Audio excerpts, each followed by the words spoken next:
నా యేసయ్య మారు మనసు పొందిన యోనాను, పశ్చాత్తాపం పొందిన యోనాను తిరిగి మరలా హృదయంలో మెచ్చుకొని నేనే పాపం చేశా, నేను దోషం చేశా అని ఒప్పుకున్న యోనాని సముద్ర పాలు కాకుండా, మరణ పాలు కాకుండా, పాతాళ పాలు కాకుండా ఆయన యోనాను కాపాడాలని ఒక మత్స్యానికి ఆజ్ఞాపించాడు. స్తోత్రం. దగ్గరగా హల్లెలూయా. యోనాను భద్రపరచడం కోసం, యోనాను కాపాడడం కోసం, యోనాను రక్షించడం కోసం, సముద్రం పడి మరణించకుండా తిరిగి మరలా నినివేలో ఉండడం కోసం యోనాకు కాపుదలగా దేవుడు ఒక గొప్ప మత్స్యానికి ఆజ్ఞాపించాడు. ఆమె ఒక మాట చెప్పని ఆశపడుతున్నా. నా కుటుంబాల్లో చాలా కీడు అనుభవిస్తున్నాం, చాలా శాపం అనుభవిస్తున్నాం.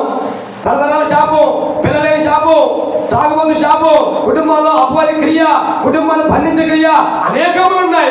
ఎవరు తప్పైనా కావచ్చు, ఎవరు దోషమైనా కావచ్చు. ప్రభువా నా ఇంట్లో దోషాన్ని క్షమించయ్యా, మా వాళ్ళని, మా అతిక్రమం వాళ్ళని, మా అవిధేయత వాళ్ళని ఒప్పుకొని పశ్చాత్తాపడి కన్నీరు కాచి ప్రార్థన జరిగితే నా యేసయ్య రాబోతున్న కాలంలో నీ ఇంటికి క్షేమాన్ని కలిగించును గాక, నీ దేహాలకు ఆరోగ్యం ఇచ్చును గాక, నీ ఉన్న శాపం నుంచి నేను మేలుకరమైన మార్గం నడిపించును